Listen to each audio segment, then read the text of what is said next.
और सबसे पहले मैं अपने प्रेस के साथियों को आपके माध्यम से पूरे देश और प्रदेशवासियों को मैं रामनवमी की बहुत बहुत बधाई और शुभकामनाएं देता हूं। ऐसा त्योहार, ऐसे दिन जहां से अच्छी शुरुआत होती है। मुझे खुशी है इस बात की कि आज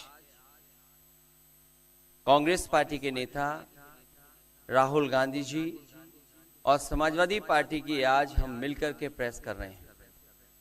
पहले चरण का चुनाव उत्तर प्रदेश का होने जा रहा है और जो पश्चिम से हवा चल रही है वो पूरे के पूरे उत्तर प्रदेश और देश के माहौल को बदलने जा रही है। आज गाजियाबाद में बैठे हैं। इस बार भारतीय जनता पार्टी को गाजियाबाद से लेकर के गाजीपुर तक इंडिया गठबंधन सफाया करने का काम करेगा। आज किसान दुखी है। तमाम जो वादे किए थे, भारतीय जनता पार्टी की हर बात झूठी निकली।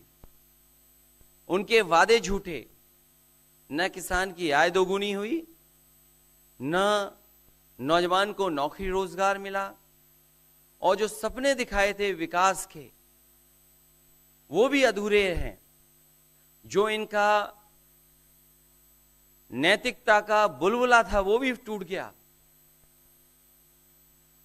इलेक्टोरल बॉन्ड ने इनका बैंड बजा दिया। भारतीय जनता पार्टी सभी भ्रष्टाचारियों का गोदाम बन गई। न केवल भ्रष्टाचारियों को ले रहे हैं, बल्कि भ्रष्टाचारियों ने जो कमाया है उसको भी अपने साथ रख रहे हैं। जहां उत्तर प्रदेश देश का सबसे बड़ा प्रदेश है, डबल इंजन की सरकार में जो दावा करते रहे डबल इंजन, उनकी होर्डिंग देखिए आप कि अब डबल वहां पर नहीं दिखाई देते हैं, अकेले दिखाई दे रहे हैं। इनके प्रत्याशी होर्डिंग से गायब हैं और चुनाव के बाद होर्डिंग पे जो अकेले हैं वो भी गायब हो जाएंगे और सफाया होने जा रहा है। इनका एक ही नारा है, झूठ बोलने का और लूटने का। लूट और झूठ भारतीय जनता पार्टी की पहचान बन गई है। पेपर लीक कितने हुए हैं? एक दो होते तो ठीक था, लेकिन 10 पेपर लीक हुए। और मैंने कई मौकों पर वो बात बताई कि अगर एक परिवार के हम केवल 3 सदस्यों को मान लें, जिस व्यक्ति ने परीक्षा लिखने की तैयारी की, जो परीक्षा नहीं दे पाया पेपर लीक के कारण, और उसके मां बाप को अगर हम जोड़ लें तो ऐसे 60 लाख नौजवान हैं। 60 लाख नौजवानों का भविष्य अंधकार में डाल दिया। और अगर 60 लाख का गुणा करें हम 3 से, 1 करोड़ 80 लाख, और 1 करोड़ 80 लाख को अगर हम डिवाइड कर दें 80 लोकसभाओं से, तो भारतीय जनता पार्टी का 2,25,000 वोट हर लोकसभा में कम हुआ है। इसलिए एक भी वोट बट ना पाए। जहां हमें मतदान करना है वहीं मतदान के दिन हमें सावधान भी रहना है। अगर हम सावधान रह करके मतदान करेंगे और अपने बूथ की चौकीदारी करेंगे तो भारतीय जनता पार्टी का सफाया होगा। आने वाले चुनाव में, ये देश का चुनाव है, देश की जनता बदलाव चाहती है और बदलाव की हवा पश्चिम से उत्तर प्रदेश से चल रही है। और मुझे पूरा उम्मीद है आने वाले समय में इंडिया गठबंधन और नई सरकार देश में दिखाई देगी। शुक्रिया अखिलेश जी। राहुल जी।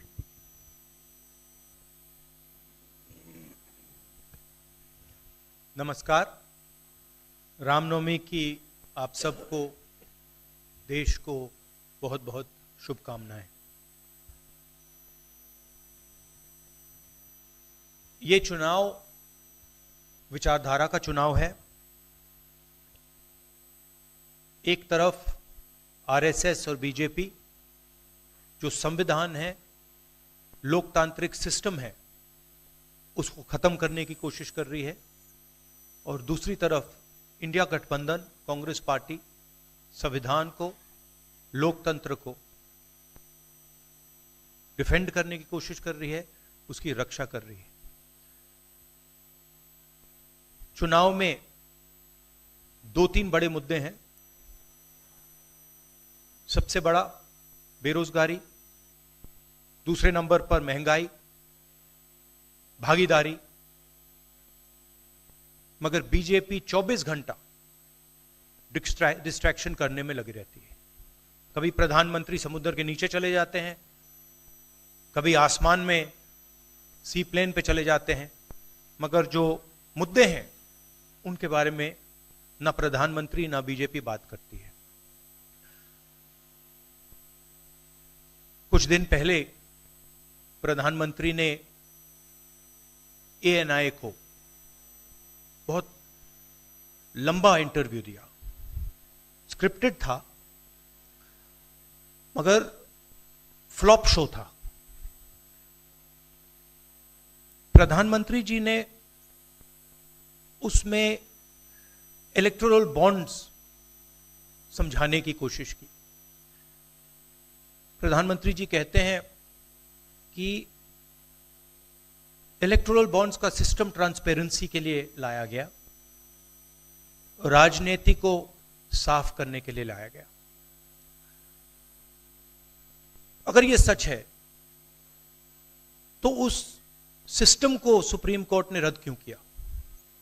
और दूसरी बात, अगर आप ट्रांसपेरेंसी लाना चाहते थे तो जिन लोगों ने आपको पैसा दिया, बीजेपी को पैसा दिया, हजारों करोड़ रुपए दिए, उनका नाम आपने क्यों छुपाया था? और जिन तारीखों पे उन्होंने आपको पैसा दिया उसको आपने क्यों छुपाया था? पता लगता है हजारों करोड़ रुपए का कॉन्ट्रैक्ट किसी कंपनी को मिलता है, उसके एकदम बाद वो कंपनी बीजेपी को पैसा देती है। सीबीआई की इंक्वायरी होती है, ईडी की इंक्वायरी होती है किसी कंपनी पर, शुरू होती है, उसके 10-15 दिन बाद कंपनी करोड़ों रुपए बीजेपी को देती है और फिर सीबीआई की इंक्वायरी, ईडी की इंक्वायरी बंद हो जाती है। सड़क पे इसको एक्सटॉर्शन कहते हैं, एक्सटॉर्शन कहते हैं सड़क पे। तो ये जो है इलेक्टोरल बॉन्ड्स का जो स्कीम है, ये दुनिया का सबसे बड़ा एक्सटॉर्शन का स्कीम है।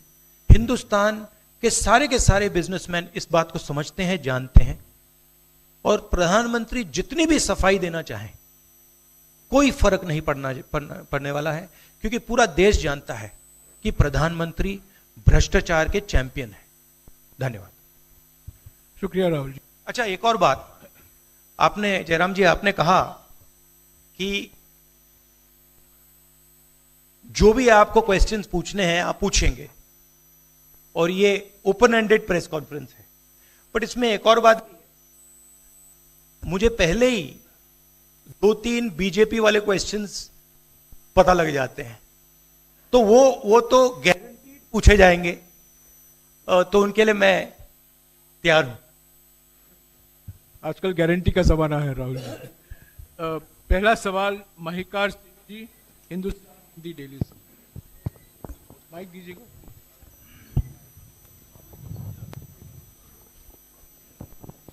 राहुल जी, स्वागत है आपका। दोनों नेताओं, जबकि आज प्रचार का पहला चरण समाप्त होने वाला है, आपने मेरे मित्रों को थोड़ा सा कसरत करा दी, वो दिल्ली से यहाँ आए हैं। आपने गाजियाबाद में ही क्यों पीसी की? यूपी और दिल्ली छोड़ के गाजियाबाद में पीसी हो रही है। दूसरा सवाल ये है राहुल जी से कि लोग तो गुजरात छोड़कर पीएम बनने के लिए बनारस आते हैं, आप बाय नाइट चले गए, तो क्या अमेठी या रायबरेली से आप लड़ेंगे? ये बीजेपी वाला क्वेश्चन है, ये पत्रकार का सवाल। पहले ही opening ball BJP question. Very good, शाबाश। देखिए, अमेठी की बात कांग्रेस का डिसीजन है, जो भी मुझे ऑर्डर मिलेगा मैं वो करूंगा। सीईसी मीटिंग, हमारी पार्टी में सीईसी मीटिंग्स में ये डिसीजन लिए जाते हैं। बट पहला बीजेपी का question, good question, thank you. Amar Ujala से निशा, आप थोड़ा शांत हो जाइए यहाँ प्लीज। बहुत बहुत स्वागत है। मेरा सवाल आपसे ये है कि यूपी में न केवल यूपी में बल्कि पूरे देश में इस बार कांग्रेस ने अपने बहुत कम प्रत्याशी 268 अभी तक सामने आए हैं और यूपी में तो 80 सीटों के मुकाबले केवल 17 सीट हैं। ऐसा क्यों? क्या ऐसा मान के चल रही है कांग्रेस कि आप कमजोर चल रहे हैं या यूपी में कमजोर है कांग्रेस, इसलिए सपा या आपके गठबंधन बाकी सहयोगी पार्टी सीट नहीं देना चाह रही हैं? नहीं, हमने डिसीजन लिया है कि इंडिया गठबंधन चुनाव लड़ेगा और हमने सीट शेयरिंग की है और ओपन माइंडेड तरीके से, दिल खोल के हमने सीट शेयरिंग की है। हम चाहते हैं कि थोड़ी सी हम फ्लेक्सिबिलिटी दिखाएं और ओपन माइंडेड तरीके से हम चुनाव लड़ें, इसीलिए हमने स्पेस अपने पार्टनर्स को दी है, पर इसका कोई कमजोरी का मतलब नहीं है। पीटीआई से अनवर। राहुल जी, मेरा सवाल आपसे है कि पिछले बार जो आप दोनों लोगों का गठबंधन था वो सफल नहीं हो सका उत्तर प्रदेश में। एक बार फिर आप लोग साथ आए हैं और प्रधानमंत्री ने पिछले दिनों कहा कि ये दो लड़कों की फ्लॉप फिल्म है जो इस बार भी फ्लॉप होगी। तो आगे आप क्या उम्मीद कर रहे हैं इस गठबंधन से? उत्तर प्रदेश में कितनी सफलता मिलेगी और कितनी सीटों की उम्मीद है इस बार आप लोगों को? देखिए, मैं सीट्स का प्रेडिक्शन तो नहीं करता हूं, जनरल बात कह सकता हूं कि 15-20 दिन पहले कि 180 से 180 तक जाएंगे, अब मुझे लग रहा है 150 तक जाएंगे। हर स्टेट में हमें रिपोर्ट मिल रही है कि हमारा चुनाव इंप्रूव कर रहा है और अंडर करंट है। जहां तक गठबंधन की बात है, यूपी गठबंधन की बात है, बड़ा पावरफुल गठबंधन है और बहुत अच्छा परफॉर्मेंस होगा हमारा उत्तर प्रदेश में। दैनिक जागरण से आदित्य त्रिपाठी। आप दोनों का बहुत बहुत स्वागत है। मेरा प्रश्न यह है कि उत्तर प्रदेश में एनडीए गठबंधन रोकने के लिए आपकी क्या रणनीति है? सॉरी, क्या? उत्तर प्रदेश में एनडीए गठबंधन को रोकने के लिए आपकी क्या रणनीति है, आप दोनों लोगों की? उत्तर प्रदेश में नेशनल लेवल पे मैं आपको हमारा फाउंडेशन बता देता हूं और वही आइडियाज हम उत्तर प्रदेश में भी चलाएंगे। देखिए, पिछले 10 सालों में नरेंद्र मोदी जी ने नोटबंदी करके, गलत जीएसटी लागू करके, और जो बड़े बड़े अरबपति हैं, अदानी जी हैं, उनका पूरा सपोर्ट करके जो रोजगार पैदा करने का सिस्टम था उसको उन्होंने कंप्लीट खत्म कर दिया है। तो सबसे पहला काम जो रोजगार हिंदुस्तान के युवाओं को मिलना चाहिए उसको एक बार फिर स्ट्रेंथन करने का है। उसके लिए हमने अपने मैनिफेस्टो में 2-3 आइडियाज दिए हैं। एक आइडिया रेवोल्यूशनरी आइडिया है, राइट टू अप्रेंटिसशिप। तो जो अमीर घर के बच्चे होते हैं वो अप्रेंटिसशिप करते हैं, ट्रेनिंग मिलती है, पेड ट्रेनिंग होती है। तो हमने डिसाइड किया है कि हिंदुस्तान के उत्तर प्रदेश के सब ग्रेजुएट्स को, डिप्लोमा होल्डर्स को हम अप्रेंटिसशिप का अधिकार देंगे। जो भी अप्रेंटिसशिप करना चाहेगा उसको प्राइवेट सेक्टर में, पब्लिक सेक्टर में, सरकार में अधिकार मिलेगा, अप्रेंटिसशिप का अधिकार मिलेगा, ट्रेनिंग होगी और 1 लाख रुपए साल का, 8,500 रुपए महीने का उस युवा के बैंक अकाउंट में हम डालेंगे। और ये करोड़ों युवाओं के लिए हम अधिकार दे रहे हैं। इससे एक ट्रेन्ड मैन पावर तैयार होगा, प्राइवेट कंपनीज को भी इसका फायदा होगा, सरकार को भी इसका फायदा होगा और एक प्रकार से युवाओं के लिए ये एक जॉब मार्केट में एंट्री का सिस्टम हो जाएगा। दूसरी चीज 30 लाख सरकारी रोजगार हैं जो नरेंद्र मोदी भर नहीं रहे हैं, वो वैकेंसीज हम युवाओं को देने जा रहे हैं। पेपर लीक की बात हुई है, उसके लिए हम कानून बनाएंगे, उसको हम खत्म कर देंगे। तो ये बात हुई युवाओं की। एक और हमारा आइडिया, क्रांतिकारी आइडिया, और ये उत्तर प्रदेश की महिलाओं को बहुत फायदा मिलेगा इससे। हर गरीब परिवार की हम लिस्ट बनाएंगे और हर गरीब परिवार में से हम एक महिला को चुनेंगे और उसके बैंक अकाउंट में महीने के 8,500 रुपए, साल के 1 लाख रुपए सरकार हर महीने बैंक अकाउंट में डालने जा रही है। किसानों की बात, किसान सिर्फ 2 चीजें मांग रहा है। नरेंद्र मोदी से 10 साल मांगा, हमें सही दाम दिलवा दीजिए, और जैसे आपने 16 लाख करोड़ रुपए, मतलब 24 साल का मनरेगा आपने अदानी जैसे लोगों का माफ किया, वैसा ही आप हमारा भी माफ कर दीजिए। और नरेंद्र मोदी मना करते हैं, उन पर फायरिंग करवा देते हैं, उनको डरा देते हैं। तो हमने लीगल एमएसपी का निर्णय ले लिया है। हिंदुस्तान में पहली बार लीगली गारंटीड एमएसपी होगी और हम उनका, किसानों का कर्जा माफ करने जा रहे हैं। यही मेन मुद्दे हैं चुनाव में। बीजेपी का मैनिफेस्टो देखेंगे तो उसमें आपको उसका जो फाउंडेशन है, 2 चीजें हैं। एक कि वो शायद 10-15 साल बाद ओलंपिक गेम्स इंडिया लाएंगे, और दूसरा 1 या 2 व्यक्तियों को वो चांद पे पहुंचा देंगे। तो ये बेसिकली चुनाव चल रहा है। शुक्रिया राहुल जी। अगले 3-4 सवाल आप कृपया अखिलेश जी से पूछेगा। ANI से शालिनी।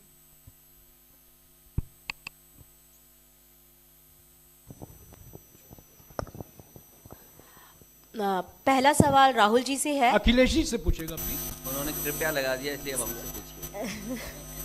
दोनों से पूछूंगी सर।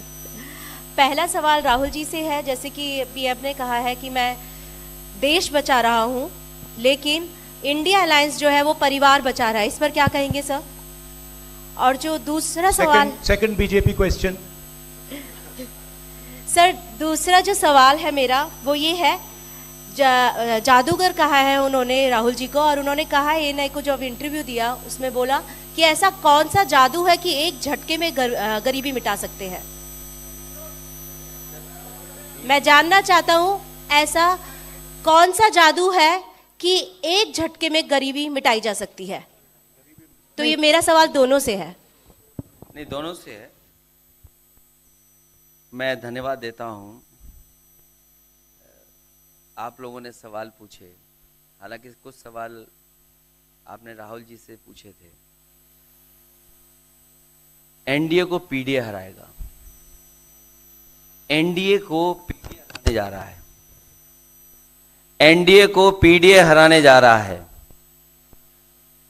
और जहां तक सवाल परिवारवाद की बात है, आज नवरात्र है, आज शुभ दिन है। भारतीय जनता पार्टी के लोग संकल्प लें कि ना किसी परिवार वाले को टिकट देंगे और ना किसी परिवार वाले से वोट मांगेंगे। और गाजियाबाद में कार्यक्रम इसलिए किया है क्योंकि हम दोनों लोगों ने संकल्प लिया है।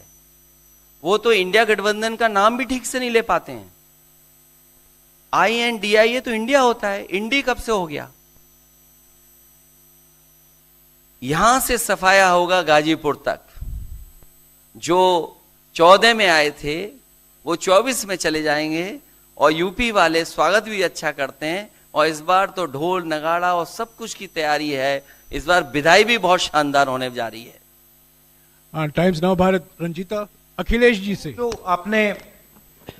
आपने जो गरीबी को एक झटके में मिटाने की बात की, देखिए ये कोई नहीं कह रहा है कि गरीबी को एक झटके में मिटाया जाएगा। हम ये कह रहे हैं कि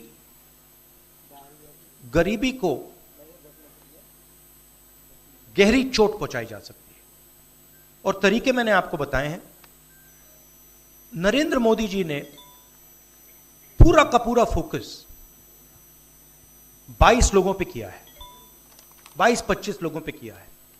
आज की सच्चाई है कि 22 लोगों के पास उतना धन है जितना 70 करोड़ लोगों के पास है। गरीबी का यह भी कारण है कि नरेंद्र मोदी जी ने सारा का सारा धन कॉन्सेंट्रेट कर दिया है, 20-25 लोगों को पकड़ा दिया है। मैं जाति जनगणना की बात कर रहा हूं और मैंने ये बात बहुत बार उठाई है। भागीदारी की बात होती है। हिंदुस्तान के किसी भी इंस्टीट्यूशन में आपको ना पिछड़े वर्ग के लोग मिलेंगे, ना दलित मिलेंगे, ना आदिवासी मिलेंगे, ना गरीब जनरल कास्ट के लोग मिलेंगे। मैंने मीडिया के बारे में बात उठाई। मीडिया में आपको बड़े बड़े एंकर्स दिखते हैं। आपको मीडिया की कंपनीज के मालिक की लिस्ट निकालिए, आपको दिख जाएगा कि उधर ना एक पिछड़ा मिलेगा, ना एक दलित मिलेगा, ना एक आदिवासी मिलेगा। तो हम क्रांतिकारी काम करने जा रहे हैं। जाति जनगणना, महिलाओं को गरीब महिलाओं को 1 लाख रुपए, युवाओं को अप्रेंटिसशिप का कानून, अप्रेंटिसशिप का अधिकार, उनके बैंक अकाउंट में 1 लाख रुपए, किसानों को एमएसपी। तो ये सब गरीबों को पैसे देने के तरीके हैं।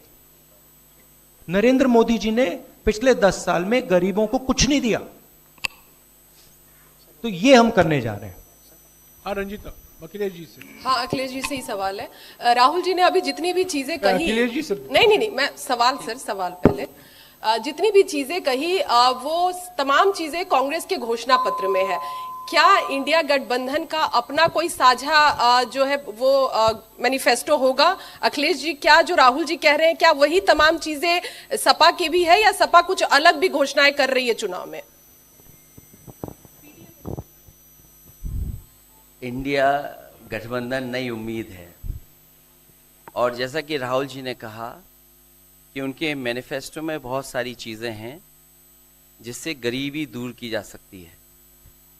उसी से जोड़ करके मैं ये कहना चाहता हूँ कि जिस समय हमारा देश का किसान खुशहाल हो जाएगा, जिस दिन देश के किसान को अपनी लाभकारी मूल्य मिलने लगेगा फसल का, और मैं समझता हूँ जितने भी राजनीतिक दल हैं और खासकर जो इंडिया गठबंधन के साथी हैं वो ये बात कह रहे हैं कि हम एमएसपी की गारंटी देंगे या किसानों को लाभकारी मूल्य देंगे, और जिस दिन भारत सरकार किसानों की आय बढ़ा देगी, गरीबी दूर होना शुरू हो जाएगी।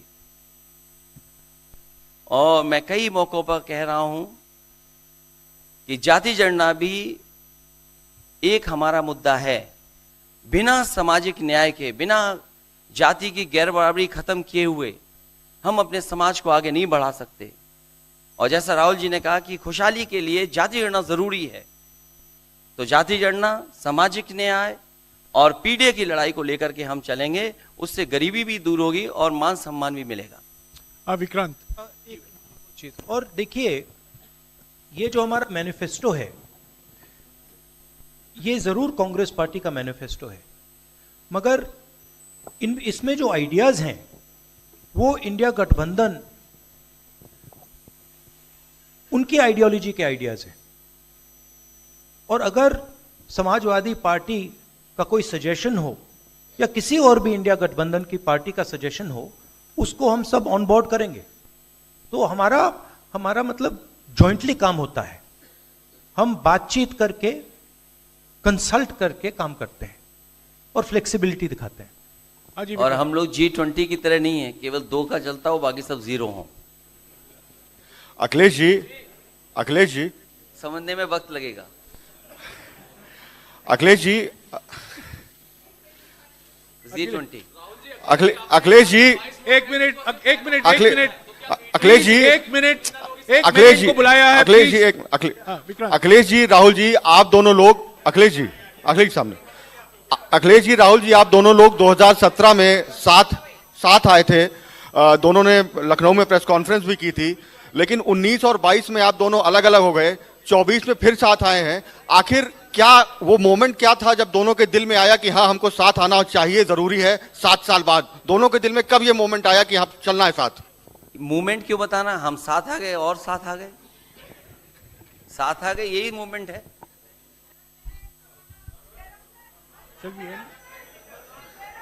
साथियों, अभी दोनों नेताओं को जाना है, उसके पहले हमारा गठबंधन का एक गीत है, वो जारी किया जाएगा।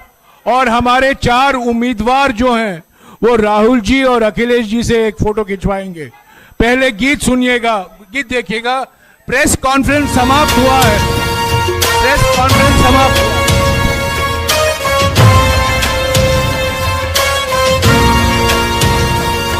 गठबंधन है ये इंडिया का गठबंधन है, गठबंधन है ये इंडिया का गठबंधन है। दिल्ली में प्रवेश की खातिर राहुल और अखिलेश की खातिर संविधान बचाना है तो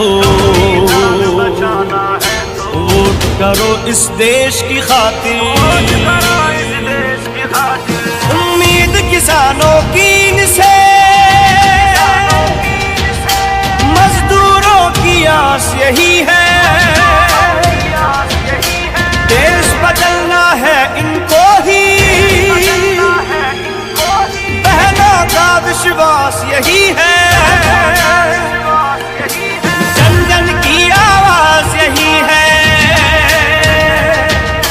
दिल्ली में प्रवेश की खातिर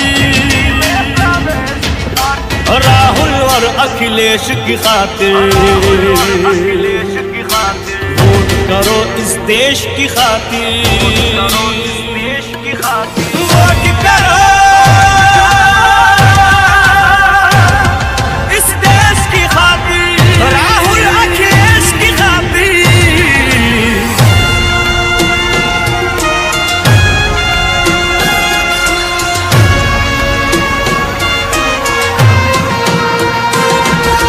जान बचाए लोकतंत्र को अब तो इन्हीं से आशा है, सच पूछो तो इनका जीवन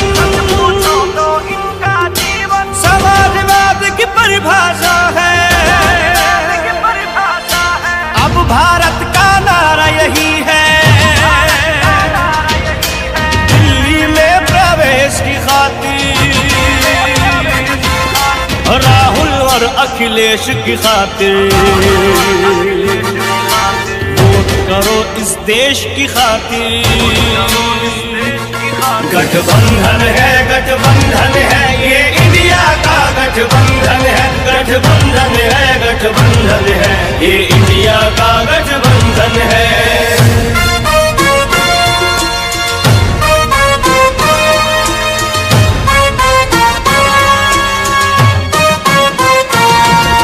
नेताजी के लाल तुम ही हो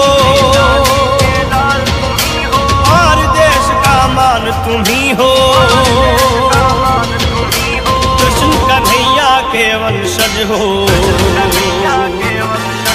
यदुकुल का सम्मान तुम ही हो।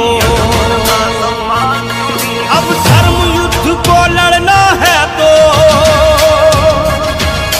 दिल्ली में प्रवेश की खातिर राहुल और अखिलेश की खातिर वोट करो इस देश की खातिर। गठबंधन है ये इंडिया का गठबंधन है, गठबंधन है ये इंडिया का गठबंधन है, इंडिया का गठबंधन है। साथियों, अभी हमारे उम्मीदवार हैं डॉली शर्मा गाजियाबाद से, अमरपाल शर्मा जी बागपत से, महेंद्र नागर गौतम बुद्ध नगर से और शिवराम वाल्मीकि जी बुलंदशहर से। कृपया मंच पर आइए और राहुल जी और अखिलेश जी के साथ फोटो खिंचाएंगे।